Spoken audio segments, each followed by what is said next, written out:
was released in the summer of 2001 and was an instant hit, generating an estimated $100 million in the box office. The film captures the audience's attention through Elle Woods, a beautiful, bubbly, and stylish protagonist who attends Harvard Law School. She goes on to become a successful lawyer, realizing that she's more than just her looks. Though the movie dominated the silver screens and is widely considered a feminist film due to its important lessons of sisterhood and determination, viewers fail to critically examine the portrayal of women through the reinforcement of gender stereotypes, depicting both progressive and regressive aspects of femininity.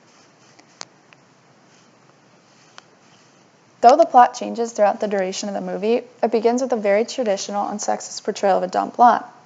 The introduction scene depicts her brushing her hair, shaving her legs, and putting on nail polish. This reinforces the notion that femininity is defined by such beauty standards. At the start of the movie, her boyfriend, Werner, broke up with her for not being smart or serious enough.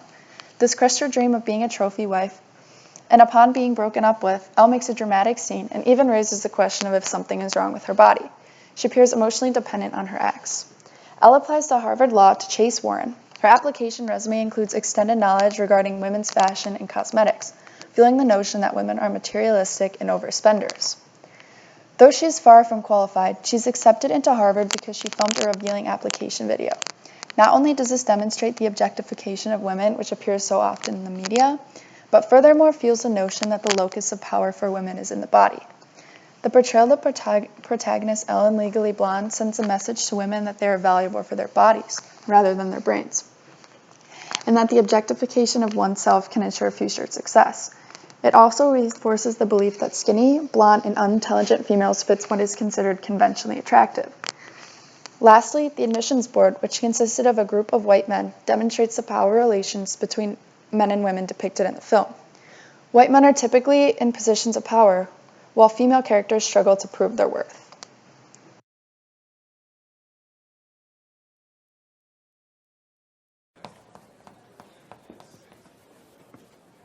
Don't stomp your little last season Prada shoes at me, honey.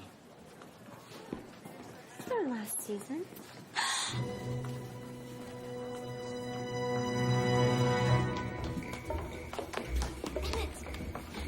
He's gay. Enrique is gay. What? Warner, what kind of shoes are these? The black ones. How do you know that he's gay? Gay men know designers. Straight men don't. The pool boy, Stefano, is outed by Elle identifying stereotypical homosexual traits. She states that, quote, "Gay men know designer, straight men don't." This scene reinforces the notion that men must embody what is considered conventionally masculine in order to be a quote-unquote real man. This is dangerous as it confines masculinity to be devoid of anything that has to do with femininity, and it completely disregards the possibility of a different masculine gender role. This creates an exclusive group, making it harder to break the traditional perception of masculinity the media works to constantly reinforce, specifically among the LGBTQ community. However, the portrayal of straight, white men is much different. They are depicted in positions of power, oftentimes putting women down and enforcing gender stereotypes. This connects the documentary Killing Us Softly, which states that men are portrayed in the media in typically powerful positions that reinforce masculinity, whereas women are more fragile. We see that Elle begins to wear more formal attire so that men begin to take her more seriously, and we see a shift from the dumb blonde stereotype to a successful attorney. Personally, I believe this part of the movie demonstrates that successful men encourage sexual objectification to prevent women from obtaining leadership roles. Throughout the movie, it is clear that there is an unrealistic beauty standard placed on the female characters, which connects to the beauty myth which states, "Many ideologies of femininity mutate to meet new circumstances and checkmate women's attempts to increase their power." Though the movie works to reinforce many negative and harmful stereotypes for both men and women, it does work to break some of these social roles as well. Throughout the movie, many people perceive Elle as a dumb blonde. Despite this, she never thinks about herself in this way and constantly works to prove others, especially men, wrong. She does so until she is offered a prestigious internship and graduates top of her class, and even rejects her ex, realizing she can be much more than a trophy wife. The movie demonstrates that you can conform to all aspects of femininity while simultaneously being successful, emphasizing that there is no specific way women should have to look or act in order to accomplish their goals. This is important as it sends the message to young female viewers that if you work hard, you can overcome and achieve, despite the media's portrayal of femininity as trivial and weak oftentimes.